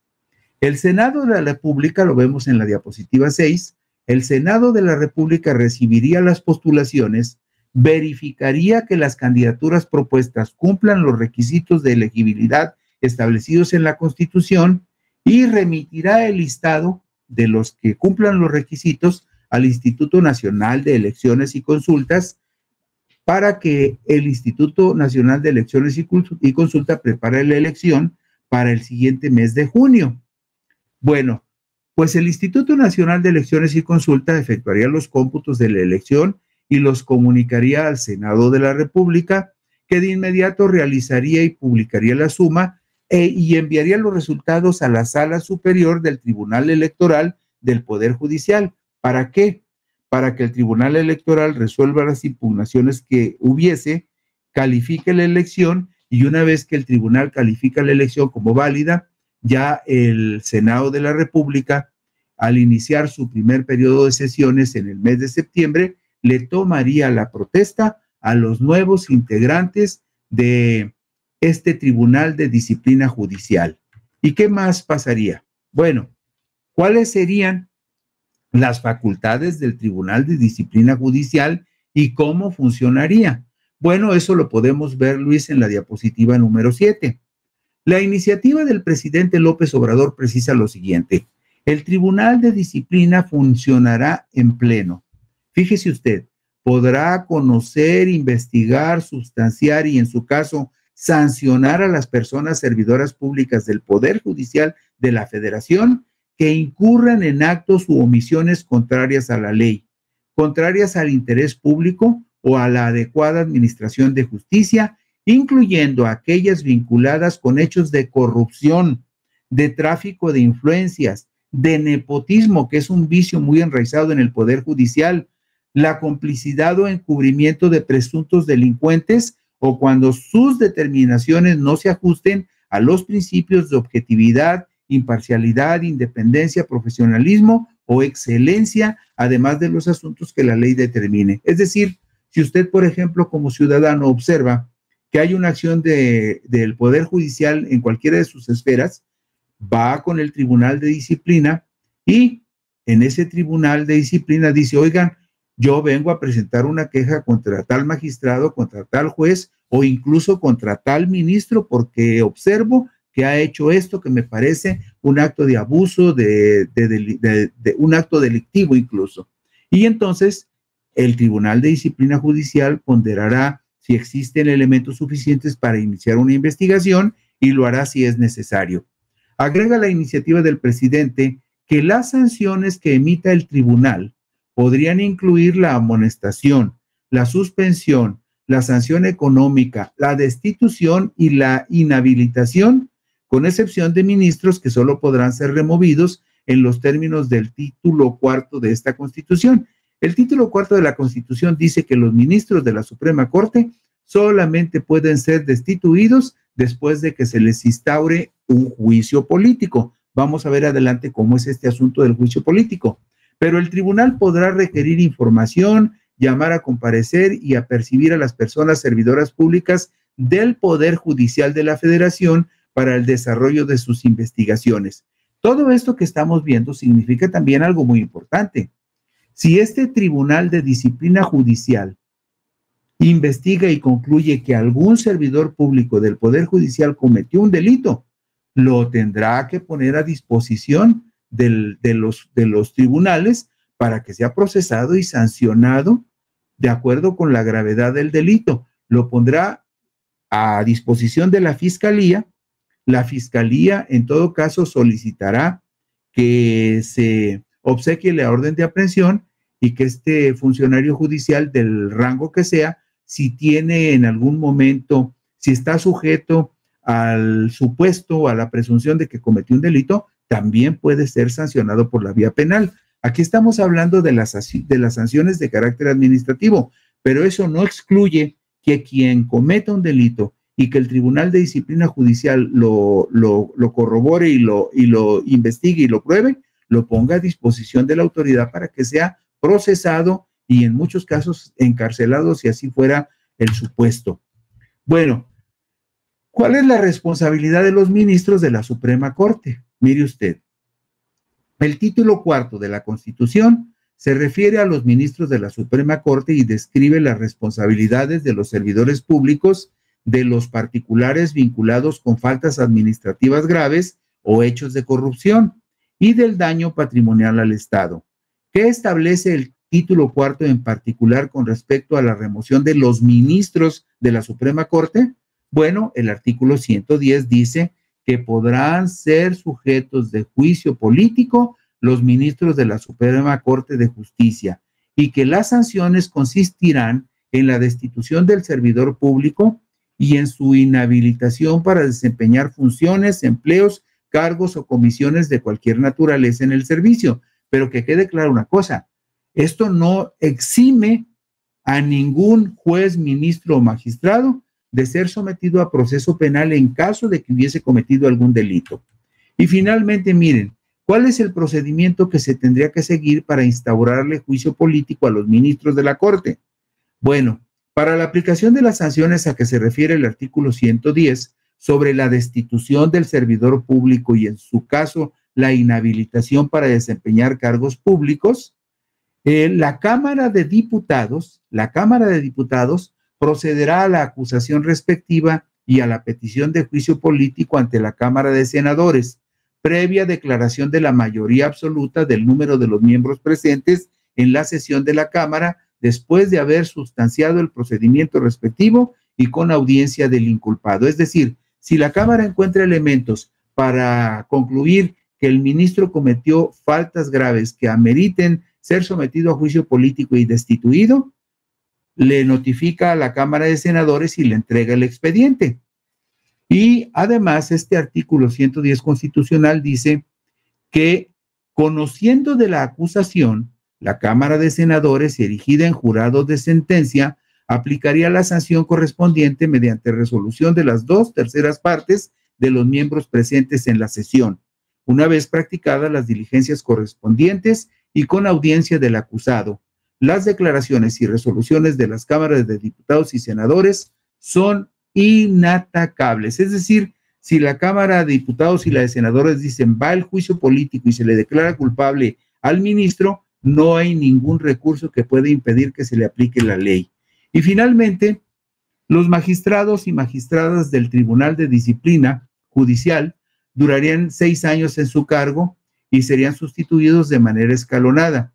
Cada 2 años el Pleno elegiría de entre sus miembros al presidente del Tribunal de Disciplina Judicial y el Tribunal de Disciplina Judicial iniciaría sus funciones en la fecha en que tomen protesta las magistradas y los magistrados que resulten electos, y en ese momento que se instale el Tribunal de Disciplina Judicial, en ese momento desaparece para siempre el actual Consejo de la Judicatura Federal. Y de esa manera se integraría este tribunal, que sería clave en la reforma del Poder Judicial, porque estamos hablando justamente de un tribunal que vigilaría a ministros, magistrados y jueces y que actuaría en contra de aquellos que cometieran faltas graves que requirieran que este Tribunal de Disciplina Judicial aplicara la ley para los malos servidores públicos del Poder Judicial. Y de esta manera terminamos con una revisión muy general, pero tratamos de que fuera lo más detallada posible sobre lo principal de la reforma al Poder Judicial que propuso el presidente de la República. Mañana, como les decía, veremos cuáles son los términos de la iniciativa para la creación del Instituto Nacional de Elecciones y Consultas, que es el que tendrá que llevar a cabo todos estos procesos electorales para elegir ministros, magistrados y jueces. Gracias y buenas noches.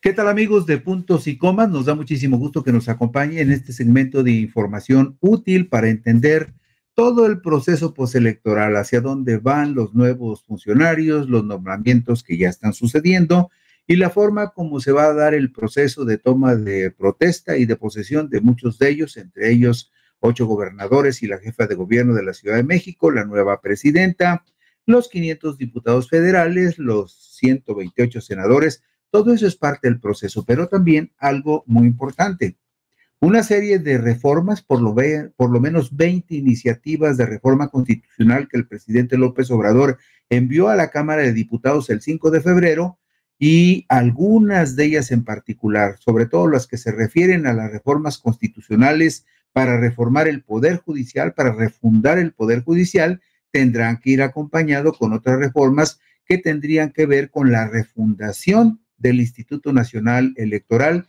que sería el responsable de llevar a cabo los procesos de votación para elegir a ministros, magistrados, jueces y consejeros electorales e integrantes también del Tribunal Electoral del Poder Judicial de la Federación. Por lo tanto, hoy vamos a ver en una síntesis que esperamos sea muy útil cómo se pretende llevar a cabo la creación del nuevo órgano electoral rector en todo el país. La creación del Instituto Nacional de Elecciones y Consultas para sustituir al actual Instituto Nacional Electoral, que asumiría las funciones de los 32 institutos electorales estatales, significaría, escuche usted, nada más de entrada, un ahorro de por lo menos 27,515 millones de pesos que actualmente pagan los estados de la República, lo que permite a los gobernadores tener injerencia e influencia política sobre los organismos públicos estatales que organizan los procesos electorales. Porque habrá de saber usted, el Instituto Nacional Electoral, que es el que se encarga de los procesos federales, el proceso para presidente de la República, para senadores y para diputados federales, tiene también 32 oficinas en cada uno de los estados del país, una en cada estado del país, las vocalías ejecutivas del INE, que son como las sedes estatales del INE. Pero aparte de esas sedes estatales del INE, existen los institutos locales electorales, que son regularmente instrumento de los gobernadores, que son los que les pagan sus salarios y las instalaciones, y por lo tanto los institutos electorales locales que organizan las elecciones de presidentes municipales, diputados locales y en algunos casos las contiendas por la gubernatura. Regularmente esos institutos están al servicio de quien les paga y quien les paga pues son los gobernadores de los estados. Pero hay otro dato también muy delicado, que también hay una reforma, una iniciativa de reforma del presidente para modificar la estructura del Tribunal Electoral del Poder Judicial de la Federación. Usted sabe que en este momento el tribunal tiene una sala superior y tiene 6 salas regionales, pero también en cada estado de la República hay un tribunal electoral local. Y por lo general esos tribunales locales electorales también están al servicio de los gobernadores en turno. Pero hoy nos vamos a referir particularmente a la creación del Instituto Nacional de Elecciones y Consultas, que sustituiría al Instituto Nacional Electoral y que asumiría las funciones que actualmente realizan los 32 institutos electorales del país. Esos 32 institutos electorales del país tuvieron este año de 2024 un costo de 27,515 millones de pesos, una cantidad tan importante que es igual o superior al presupuesto anual de varios estados de la República. Pues bien, la iniciativa de reforma constitucional que presentó el presidente Andrés Manuel López Obrador el pasado 5 de febrero pretende, además, compactar la estructura que actualmente tiene el Instituto Nacional Electoral y contratar personal eventual únicamente en las temporalidades en las cuales tengan que realizarse procesos electorales, consultas populares o tenga que realizarse la elección de ministros, de magistrados, de jueces para la nueva estructura del Poder Judicial de la Federación cuando se lleven a cabo las reformas para ese propósito. En su exposición de motivos, la iniciativa presidencial advierte que propone emprender una nueva etapa electoral para el país. Se plantea transformar la institucionalidad electoral al suprimir al Instituto Nacional Electoral y crear en su lugar el Instituto Nacional de Elecciones y Consultas como autoridad electoral independiente, garantizando los principios rectores de la función electoral como siempre debió haber sido. Explica también la iniciativa del presidente que el Instituto Nacional de Elecciones y Consultas sería la única autoridad administrativa electoral de todo el país. Sus funciones absorberían las de los órganos públicos locales, es decir, organizaría la totalidad de los procesos electorales en la República a nivel nacional, a nivel estatal y a nivel municipal. Además, se propone que lleve a cabo los ejercicios de democracia directa que prevé la Constitución y las leyes. La creación del Instituto Nacional de Elecciones y Consulta terminaría con el gigantismo de los órganos electorales estatales, y esto está considerado en la iniciativa del presidente. Es decir, es una iniciativa para acabar con tanta dispersión de órganos electorales e incluso de tribunales electorales y para evitar que los gobiernos de los estados sigan metiendo la mano para torcer en muchos casos los resultados de las contiendas electorales. Mire usted, por ejemplo, un caso muy concreto, en lo que está sucediendo en este momento en el estado de Jalisco, donde el trabajo del Instituto Electoral fue tan ineficiente, por llamarlo así, ineficiente, porque también hay elementos para suponer que pudieran haberse manipulado de manera perversa los votos y las actas para favorecer al partido que está en el gobierno, un gobierno de Movimiento Ciudadano que encabeza Enrique Alfaro. Entonces, ese tipo de suspicacias o ese tipo de complicidades que frecuentemente se dan entre los institutos electorales de los estados y los gobiernos de los estados es lo que pretende también suprimir y evitar la iniciativa presidencial con la creación del Instituto Nacional de Elecciones y Consultas, que sería la única autoridad electoral en todo el país. De cualquier manera, como le decíamos, el INE como tal tiene 32 vocalías, una en cada estado de la República. Simplemente lo que tendría que hacer el INE es atraer las funciones de los institutos locales electorales y seguir haciendo su trabajo como siempre. Pues bien, mire usted, vamos a ver la diapositiva siguiente, la diapositiva número 4, donde vamos a ver cómo ha evolucionado el gasto de los institutos electorales. Habrá usted de saber que la contienda electoral del 2024 nos costó a los contribuyentes 36,390 millones de pesos, de los cuales nada más 10,444 millones de pesos, 10,044 millones de pesos, fueron para el gasto de los partidos políticos y de sus consentidos políticos, muchos de ellos verdaderos parásitos que viven a costa del erario al que contribuyen la mayoría de los mexicanos. Bueno, pues en la diapositiva número 4 vemos que en el año 2006, cuando hubo elección presidencial, el costo total de las elecciones, incluyendo el Instituto Nacional Electoral, incluyendo el financiamiento a los partidos políticos y el costo del Tribunal Electoral Federal, del Tribunal del Poder Judicial de la Federación, estamos hablando de que en el 2006 todo ese aparato electoral le costó a los contribuyentes 12,938 millones de pesos. En el 2012, el aparato electoral le costó a los contribuyentes 20,000 millones de pesos. En el 2018 aumentó a 28,908 millones de pesos. Si vemos la diapositiva número 5, veríamos que en 2021, cuando fue, digamos, la consulta para ver si se sancionaba a los expresidentes, cuando hubo elección en 15 gubernaturas en el 2021, en esa ocasión, el costo total de las elecciones fue de 30,914 millones de pesos. En el 2022, el gasto federal en elecciones fue de 22,000 millones y de 23,000 millones en el 2023. Pero si nos remitimos a la diapositiva número 6, vemos en esta diapositiva número 6 que el costo total de las elecciones del 2024, solo en lo que corresponde al gasto federal, en el 2024, en el Instituto Nacional Electoral se gastaron 22,323 millones de pesos. Es la diapositiva número 6.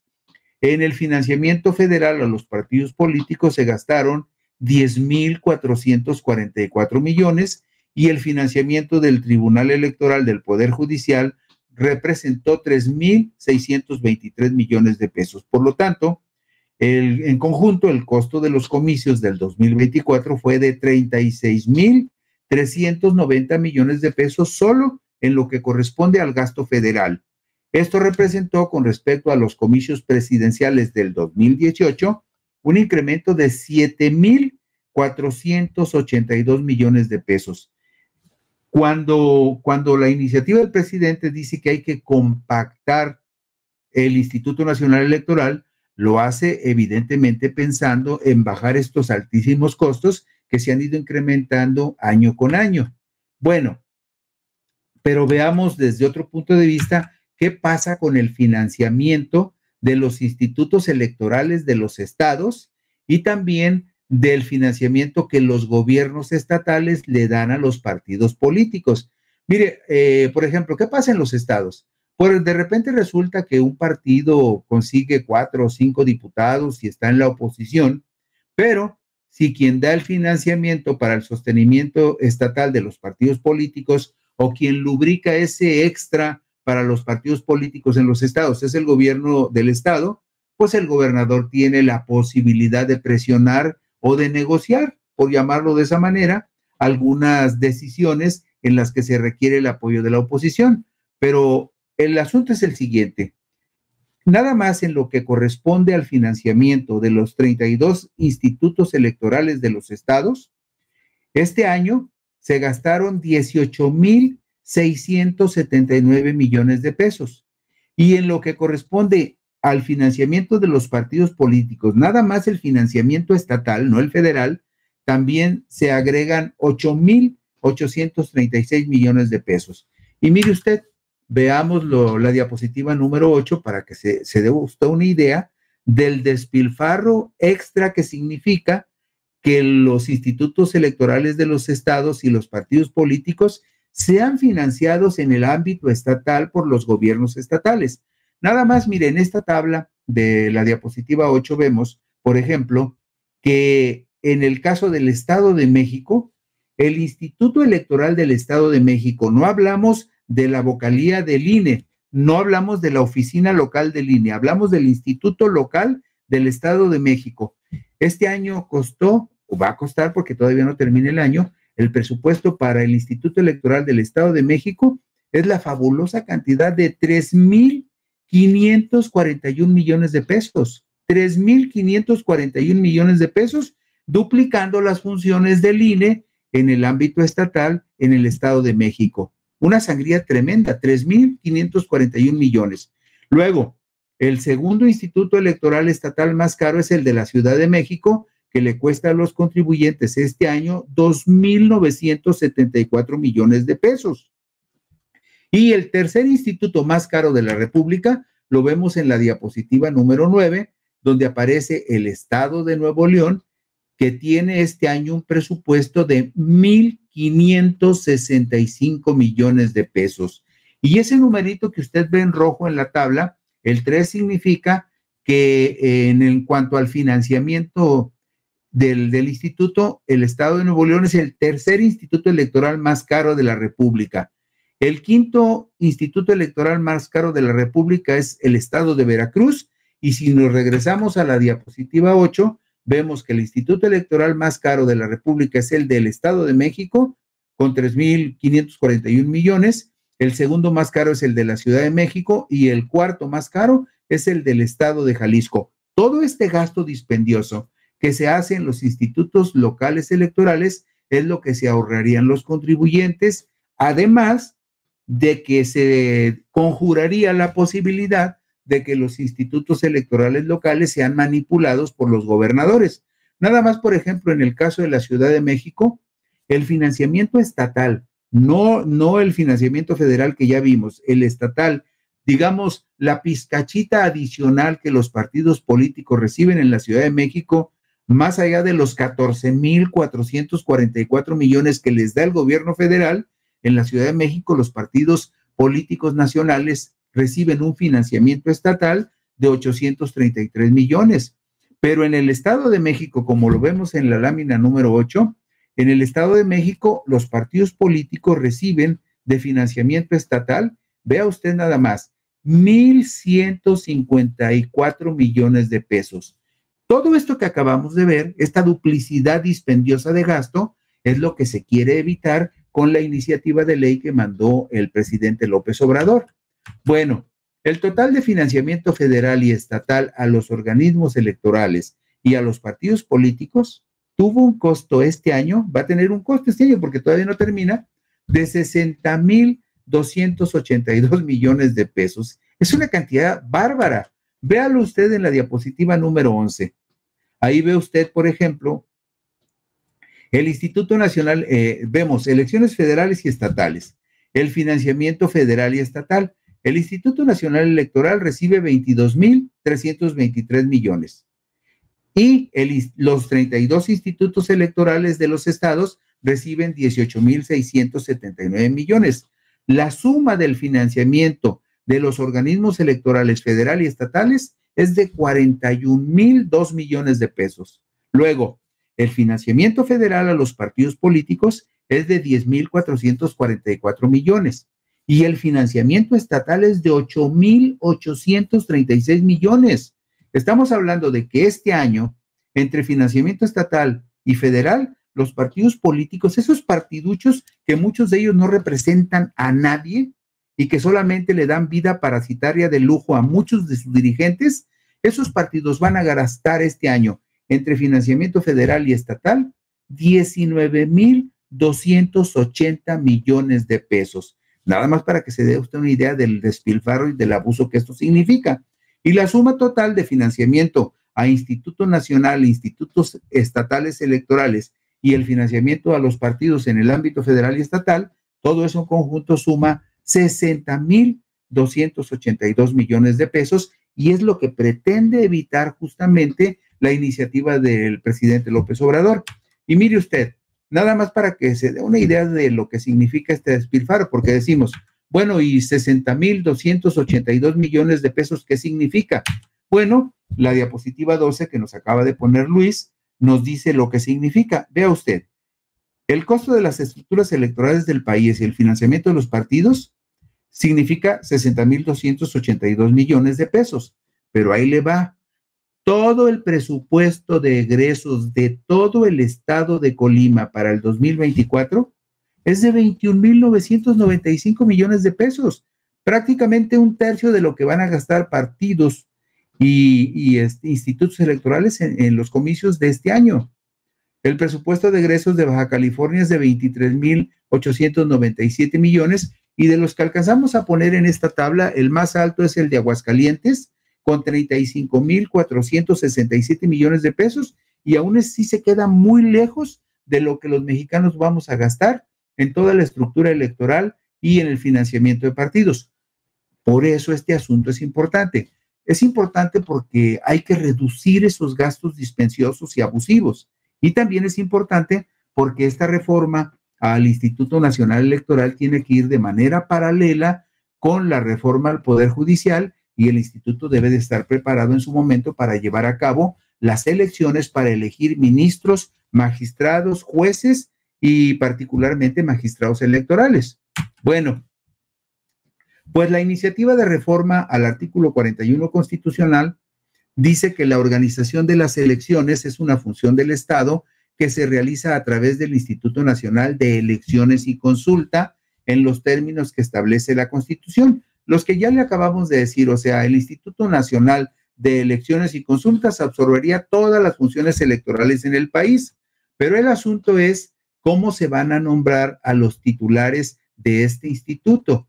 Bueno, pues esto dice lo siguiente: las personas titulares de la presidencia y consejeras electorales durarán en su cargo 6 años y no podrán ser reelegidas. Serán votadas de manera directa y secreta por la ciudadanía a nivel nacional el primer domingo de junio de las elecciones ordinarias del año que corresponda.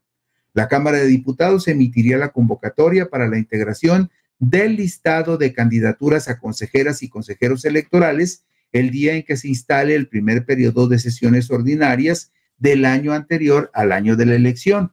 Cada uno de los poderes de la Unión postularía hasta 10 personas de manera paritaria, es decir, el presidente propondría 10 candidatos, el Poder Legislativo, las dos cámaras juntas, propondrían otros 10 candidatos, 5 cada cámara, y finalmente el Poder Judicial propondría otros 10 candidatos para un total de 30 candidatos. Estos candidatos, de acuerdo con el procedimiento que se propone en la iniciativa de reforma, lo vemos en la diapositiva 15, estos candidatos serían recibidos, estas candidaturas se recibirían en la Cámara de Diputados, que analizaría, verificaría que los aspirantes cumplan con los requisitos establecidos en la ley.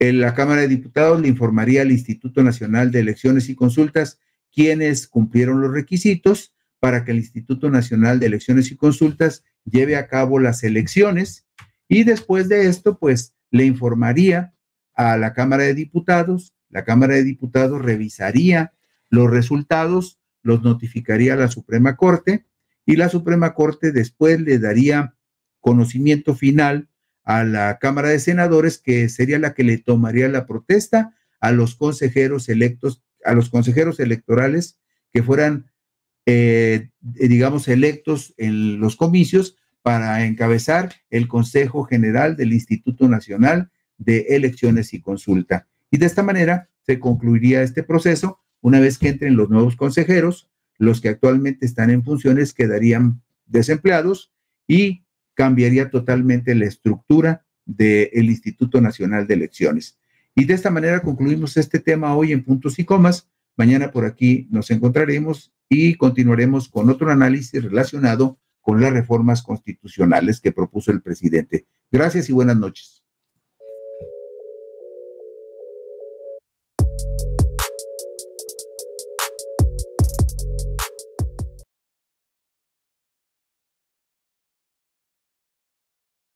¿Qué tal, amigos de Puntos y Comas? Nos da mucho gusto que nos acompañen en este segmento de información útil para tratar de comprender cómo van a ir evolucionando los hechos después de las elecciones, cómo se van a calificar las elecciones en los diferentes ámbitos estatal y federal, y cómo poco a poco se van acomodando las cosas para aquellos que van a asumir responsabilidades en los poderes legislativos o en el poder ejecutivo, tanto de la República como de 9 entidades en el país. Sobre todo eso hemos estado hablando, pero también de algo que es muy importante.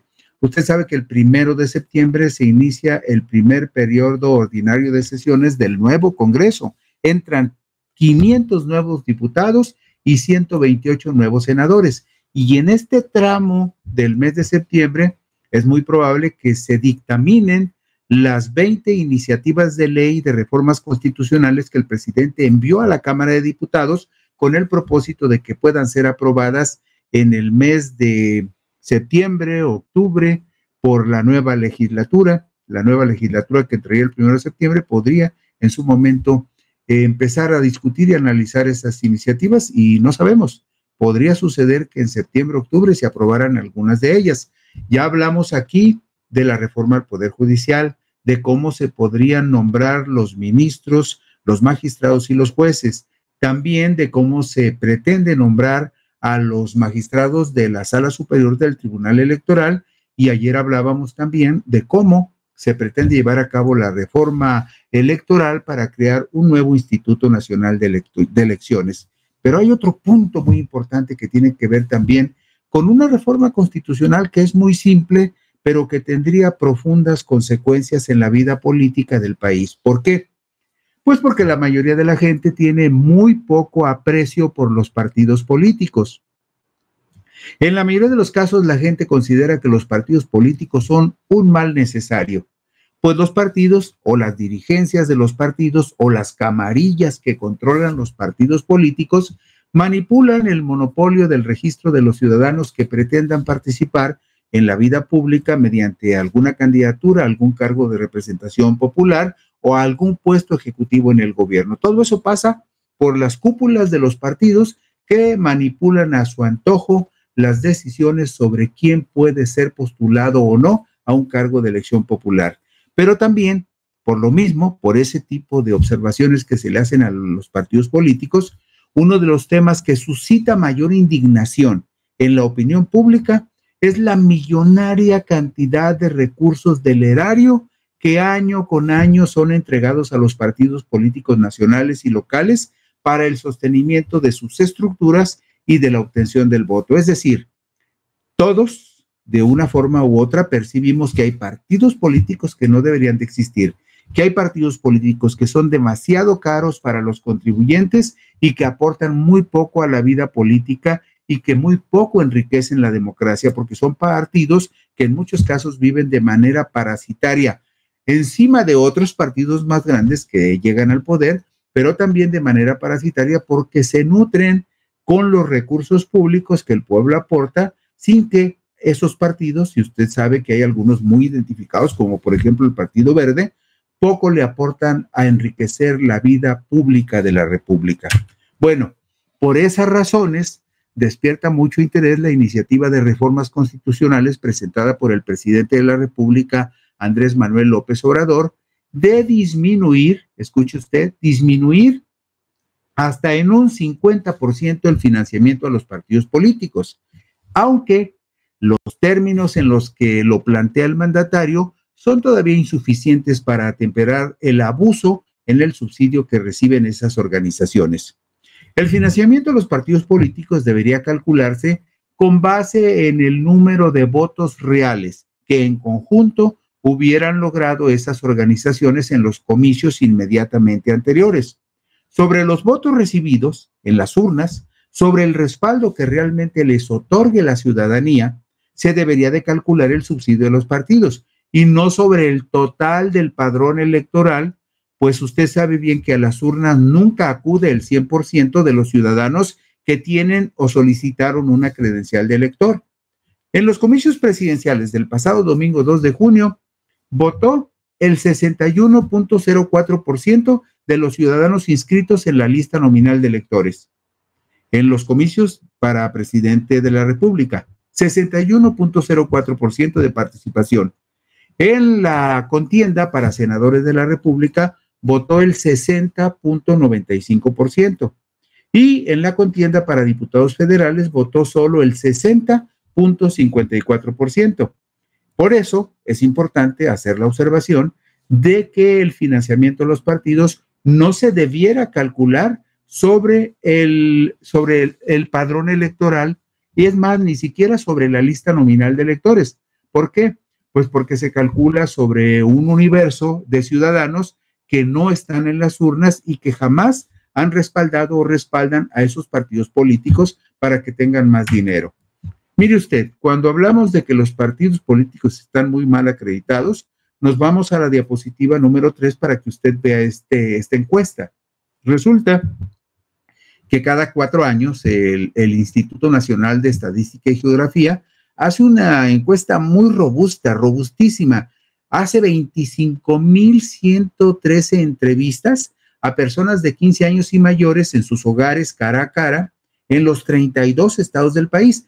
No hay en el país una encuesta más robusta y más fuerte que esta encuesta que hace el Instituto Nacional de Estadística y Geografía referido a la cultura cívica de los mexicanos. Y vea usted aquí los resultados impresionantes. Dice, por favor, dígame usted cuánta confianza tiene en las siguientes instituciones o grupos sociales. Y bueno, la gente dice, pues yo tengo mucha confianza en las universidades públicas y el 25.9% de los que contestaron la encuesta dicen que le tienen mucha confianza a las universidades públicas y el 44.2% le tiene algo de confianza.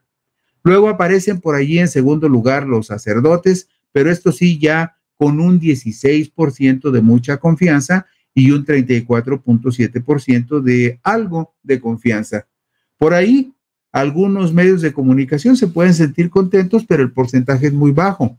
Apenas el 11.2% de los ciudadanos dice que le tiene mucha confianza a los medios de comunicación y el 37.7% dice que algo de confianza, pero no mucha. Lo que quiero resaltar en esta estadística, en esta gráfica, es el último renglón, el de mero abajo. Ahí dice, ¿cuánta confianza tiene usted en las siguientes instituciones? Y le pregunta a la gente, ¿cuánta confianza le tiene a los partidos políticos? ¿Y qué cree? Vea nada más, solo 2.5% de los mexicanos le tiene mucha confianza a los partidos políticos. Ha de ser gente que trabaja en la estructura de los partidos, porque de otra manera resultaría inexplicable. Y algo de confianza, apenas el 19.3%. Pues esos partidos políticos a los que poca confianza les tiene la gente, les salen carísimos a los mexicanos. En la exposición de motivos de la iniciativa presidencial para reducir el financiamiento a los partidos políticos, se advierte lo siguiente.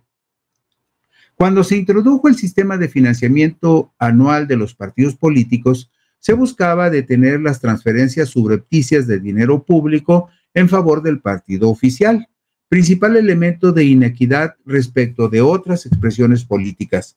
Un sistema de partidos democráticos se funda en partidos políticos cuya legitimidad y capacidad de acción política se basan en el apoyo social, producto de sus propuestas programáticas, es decir, de su capacidad de obtener el apoyo ciudadano como única condición viable para ejercer el poder. Y aquí volvemos a la pregunta original. ¿Cuántas personas verdaderamente le tienen confianza a los partidos políticos? Bueno, pues actualmente, escuche usted, la fracción segunda, inciso A del artículo 41 de la Constitución Política de los Estados Unidos Mexicanos dice lo siguiente, la actual. El financiamiento público para el mantenimiento de sus actividades ordinarias permanentes se fijará anualmente multiplicando el número total de ciudadanos inscritos en el padrón electoral por el 65% del valor diario de la unidad de medida y actualización. La famosa suma que más adelante vamos a ver cuánto valen. Bueno, el 65% de una UMA se multiplica por el total del padrón electoral de todo el país y la cantidad que resulta es el financiamiento para los partidos políticos. Bueno, en esa misma fracción segunda se agrega el financiamiento público para las actividades tendientes a la obtención del voto durante el año en que se elijan presidente de la República, senadores y diputados, como fue el 2024, equivaldrá al 50% de financiamiento público que le corresponda a cada partido político por actividades ordinarias. Es decir, vea usted, en 2024, para las actividades ordinarias de los partidos políticos, había presupuestados alrededor de 6,000 millones de pesos, 6,000 millones de pesos. Pero, como la Constitución dice que cuando hay elecciones de presidentes, senadores y diputados, se les tiene que dar el 50% adicional del presupuesto que se les autorizó ese año. En este año del 2024, los partidos políticos tuvieron 10,444 millones de pesos, una barbaridad de dinero que estoy seguro que muy pocos estarían de acuerdo en que se les diera. Pero como ellos hacen el presupuesto y ellos aprueban las leyes, así está ahorita la Constitución. Pero mire usted, en su iniciativa, el presidente de la República propone reformar ese artículo 41 de la Constitución en los siguientes términos. El financiamiento público para el sostenimiento de sus actividades ordinarias permanentes se fijará anualmente multiplicando el número total de ciudadanos inscritos en el padrón electoral por el 33% del valor de la unidad de medida y actualización. Es decir, el presidente propone que el porcentaje de la UMA que se multiplique por el padrón baje en este caso del 65% del valor de una UMA, que baje del 65 al 33%. Y diría usted, bueno, pues sí, es una reducción del 50%. Sí, pero sigue habiendo un problema. No tiene por qué multiplicarse el valor de la UMA por el total del padrón electoral para calcular el subsidio a los partidos políticos cuando sabemos que solamente vota el 62%, y lo vamos a ver más adelante. O sea, ¿por qué se les va a dar tanto dinero a los partidos con base en un padrón electoral del cual solamente 6 de cada 10 ciudadanos van a votar y de una forma u otra apoyan a algún partido político? No pareciera eso razonable, porque además es muchísimo dinero. Bueno, mire usted, la diapositiva número 7 nos da una idea muy clara de cómo se han ido encareciendo los partidos políticos. Nada más observe usted, en el año 2000 había 11 partidos políticos y le costaron a los ciudadanos 3,064 millones de pesos. Luego, en el 2012, ya había nada más 7 partidos políticos y le costaron a los ciudadanos 5,142 millones de pesos. Y luego nos vamos al 2018 y vemos que ya el costo de 9 partidos políticos era de 6,788 millones de pesos.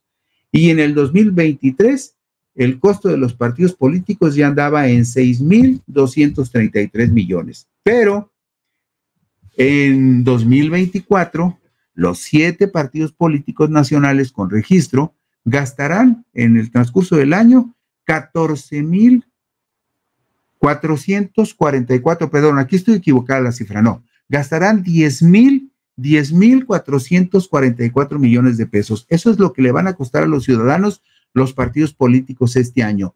10,444 millones de pesos en el 2024. Pero, fíjese usted, esta cantidad representa un incremento del 53,85% con respecto al financiamiento que recibieron los partidos en la anterior contienda presidencial. En los años de alternancia, desde el 2000 al 2024, el presupuesto de los partidos políticos ha crecido un 240%, de 3,064 millones en el año 2000 a 10,444 millones en el 2024. Y esto lo vemos aquí en la siguiente diapositiva, la número 9. Ahí vemos la suma total del presupuesto que se destinó para este año para los partidos políticos. Ahí ve usted, por ejemplo, sostenimiento de actividades ordinarias, 6,609 millones de pesos. Gastos de campaña, las que acaban de pasar, gastos de campaña para partidos políticos, 3,304 millones de pesos. Gastos de campaña para el conjunto de candidaturas independientes, 66 millones. Pero también vemos aquí actividades específicas, 198 millones, franquicia postal, 264, franquicia telegráfica, 693 millones. En total, 10,445 millones de pesos. Si sobre esa cantidad se aplicara una reducción del 50%, como lo plantea el presidente, que no va a suceder en este caso, pero si le aplicáramos a estos 10,444 millones una reducción del 50%, de cualquier manera los partidos gastarían en el 2024 un total de 5,222 millones de pesos.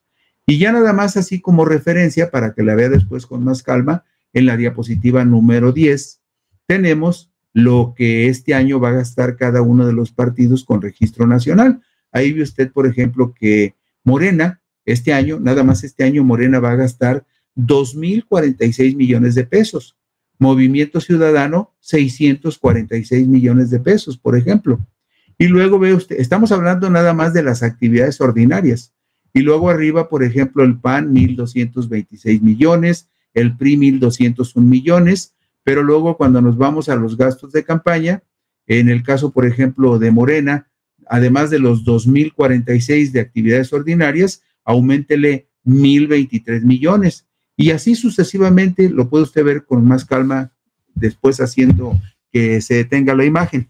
Pero lo que queda claro aquí es que es muchísimo dinero el que se gasta en los partidos políticos y la pregunta recurrente es, ¿cuántos de esos partidos valen lo que se les entrega y realmente contribuyen a enriquecer la vida democrática de la República?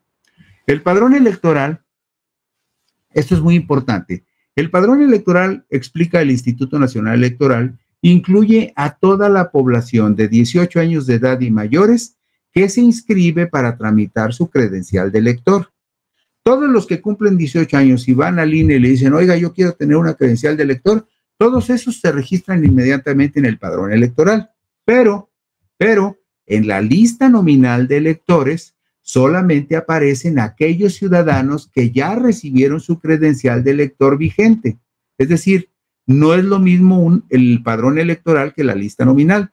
Por eso vemos que, por ejemplo, en el corte del Instituto Nacional Electoral correspondiente al 27 de marzo del 2024, que fue el último corte que hizo el INE antes de las elecciones, ese corte del 27 de marzo fue la referencia para las listas nominales que se utilizaron el domingo 2 de junio. Bueno, pues mire usted, el padrón electoral en ese momento tiene 100 millones de personas registradas, 100 millones de ciudadanos registrados, pero la lista nominal de electores cerró con 99 millones de personas registradas, es decir, 10 millones menos, perdón, 1 millón menos, 99 en la lista nominal y 100 en el padrón electoral. Bueno, la iniciativa presidencial propone que se multiplique el 33% del valor diario de una unidad de medida de actualización por el total de ciudadanos inscritos en el padrón electoral del país.